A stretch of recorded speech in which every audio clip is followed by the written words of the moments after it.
Dan yang pertama tadi sidang itu adalah memeriksa identitas kami sebagai advokat.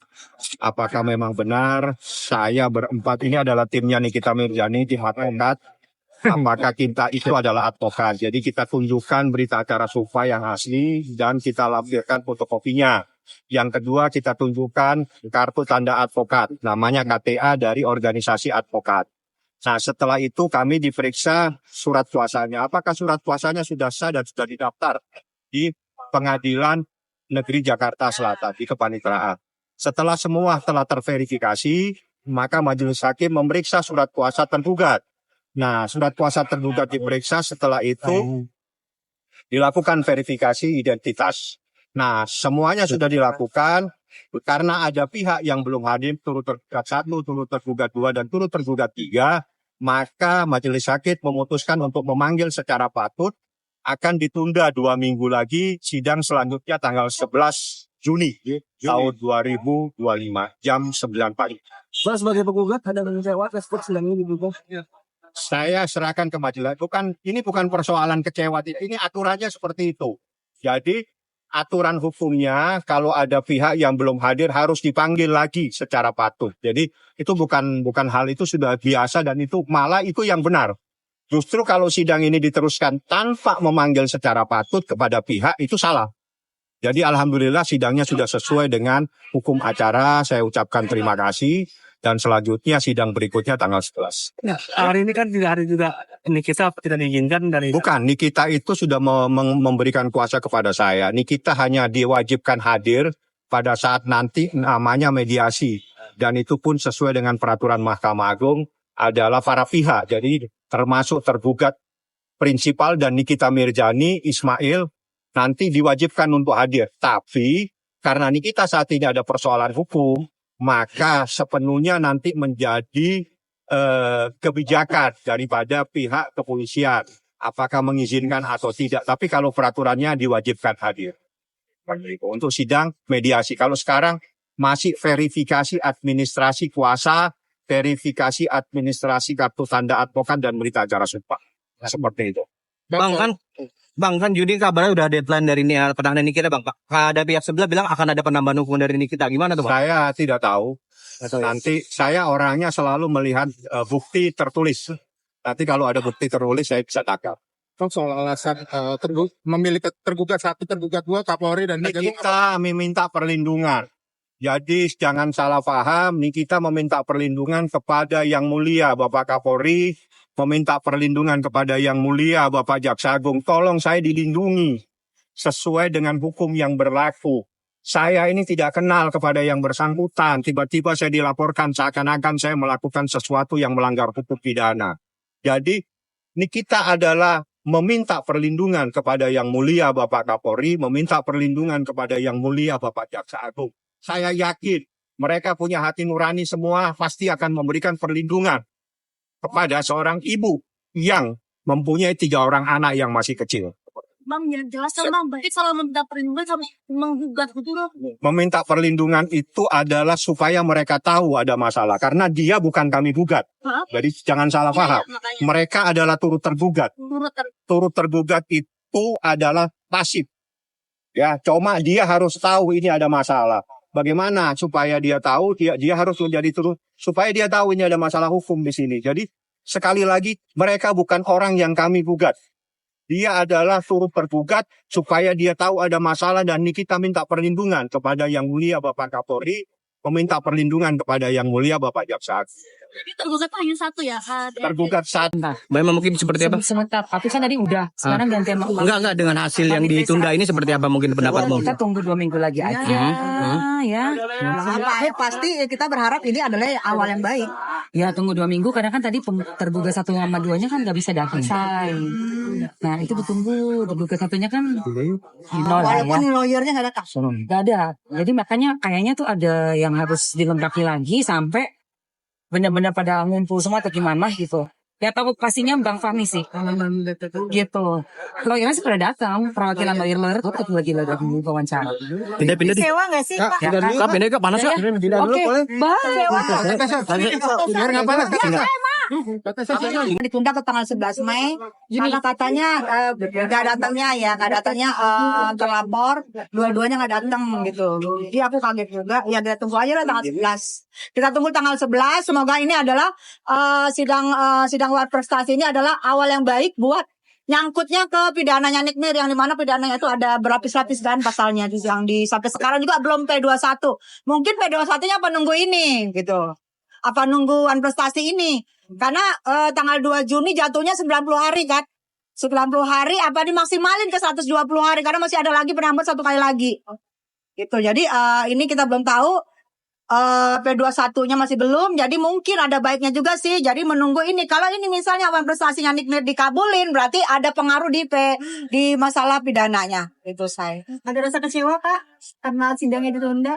Iya, aku sih kecewa gini, karena kan ini kan bukan dadakan. Ini memang sudah, pasti mereka juga sudah disuratin ya. Tapi mereka mungkin lagi ada acara, lagi sibuk banget kali apa gimana-gimana. Sibuk juga kali mau ngumpulin bukti-bukti yang masih belum P21, kan kita nggak tahu. Apa kesibukan dari pihak terlapor karena mengumpulkan bukti-bukti P21 sehingga yang kasus dan prestasi ini dilupakan bahwa hari ini ada kasus. Nah, gue aja yang nggak ikut cuman sebagai mantan musuhnya Nick Mir aja, gue ingat tanggal 28 ini, jam 10 pagi. Dan mereka mungkin lagi amnesia, say. Ini kasusnya tentang siapa tergugat satu tergugat duanya? Ya kan DRG sama AM kan. Kapolri Itu, sama kejaksaan. nah itu kan disentil ke Kapolri, di sini jaksa sama satu PT kan. Terus sebenarnya nyentilnya gini loh, hai Bapak, ini gue lagi ada di sini nih.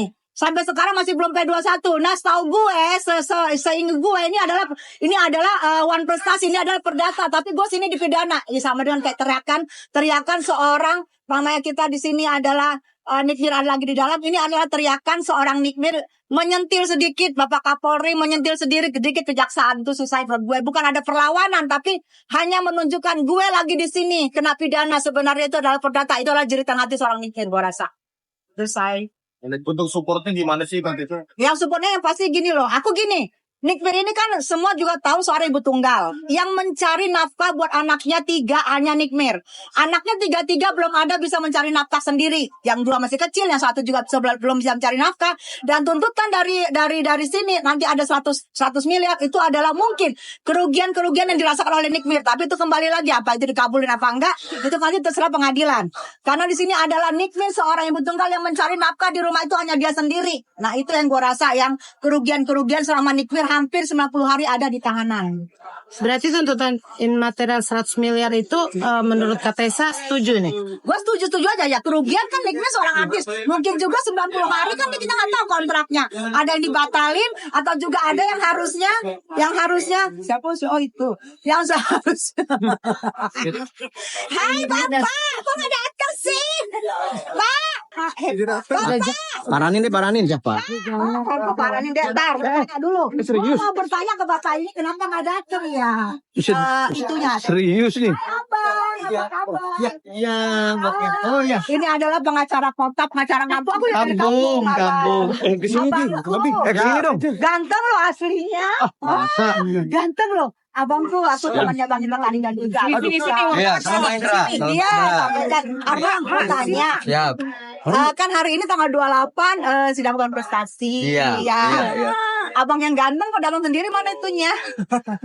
Apa Bapak kode-kode? Oke, iya. Bapak jangan kode. Ya Cina. Iya, ditunggu sama itu. Saya tuh ditunggu. Iya. Itu kan jadi umum. Iya. Oke. Kenapa nggak datang Bang? Tadi dikosakan. Oh dikosakan Pak. Iya. Makasih ya. Wah Bapak Jijo. Bapak Jijo bermasalah juga Bapak Jijo ya. Bapak Jijo ngode-ngode. Mbak Jijo sekarang lagi meresahkan saya. Bapak Jijo lagi meresahkan. Si abang mau ngomong sama si Bapak Jijo di kode-kode. Ya udahlah. Berarti mungkin Bapak Jijo suka sering melihat titik-titikku Bapak Melani kali ya. Tadi si abang itu mungkin udah welcome banget. Karena kan ya kami kan sama-sama dari kampung ya guys. Tapi ya udahlah. Karena Bapak Jijo hari ini meresahkan. Ya udahlah. Ya jadi hari ini Loli sendiri katanya berulang tahun nih. Seperti apa kan mungkin? udah bener. Itu ini. Gimana sih maju? Udah bener nih. Ini loh ulang tahun. Yang itu tadi pagi juga aku melihat VT-nya Nikita Mirzani adalah dia merindukan seorang bapaknya. Ada titiknya dia merindukan seorang bapaknya. Ya namanya anak ya. Aduh mampus gue. Nangis deh kalau ngomong.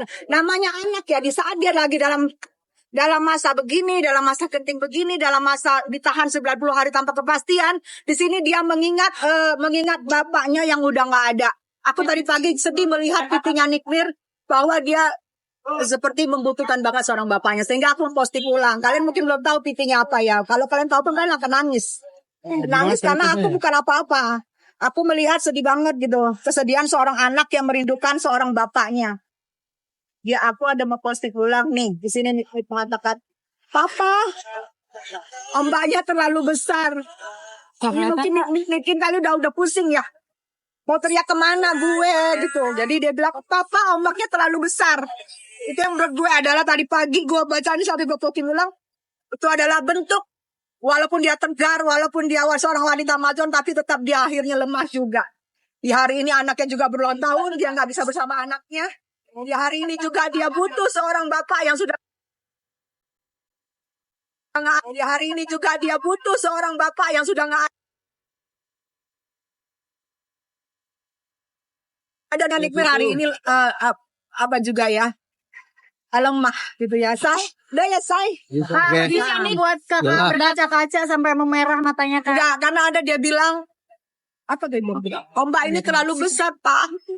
Itu menurut gue, jeritan hati seorang anak, yang karena biasa anak perempuan, di saat dia lagi jatuh, pasti bapak, dia butuh seorang bapak di sampingnya. Itu setegar-tegarnya seorang Nikmir. Saat ini dia lagi melo banget. Mungkin mengingat juga anaknya lagi ulang tahun. Itu aja, Say. Katanya saya membuat saya datang ke sini apa sih mungkin? Karena aku 6 tahun berantem sama Nikmir. Aku 6 tahun berantem sama Nikmir. Sebelum Nikmir masuk, aku nggak ngerti. 2 bulan sebelum Nikmir masuk, Nikmir selalu memposting ulang juga apa yang aku posting. Aku ke Miami, Nikmir juga memstorikan bahwa dia berterima kasih sama aku. Dan Saiful Jamil mendatangi Nikmir. Nikmir membisikkan nama Saiful Jamil.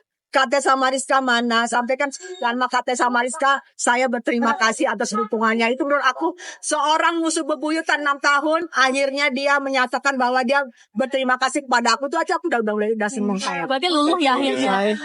Iya luluh lah, bagaimanapun juga. Dia adalah, itu aku bilang, aku pernah ada di posisi Nikmir, seorang ibu tunggal, seorang waktu itu suamiku meninggal, aku seorang ibu tunggal yang mencari nafkah buat anak aku, dan saat itu anakku masih kecil, dan saat ini terjadi buat Niki, dia yang hanya mencari makan di Niki, tapi dia saat ini ada di dalam yang cari makan, anaknya siapa? Itu loh, itu yang aku, yang harusnya disenggol sama dia dong, Bapak Kapolri, disenggol sama dia dong, kejaksaan itu disenggol ya. Hai Bapak, ini gue ibu tunggal, anak gue 3 ada di rumah, gak ada yang ngasih makan, gue yang cari makan, mungkin itu aja, Say. Oke. Saya yang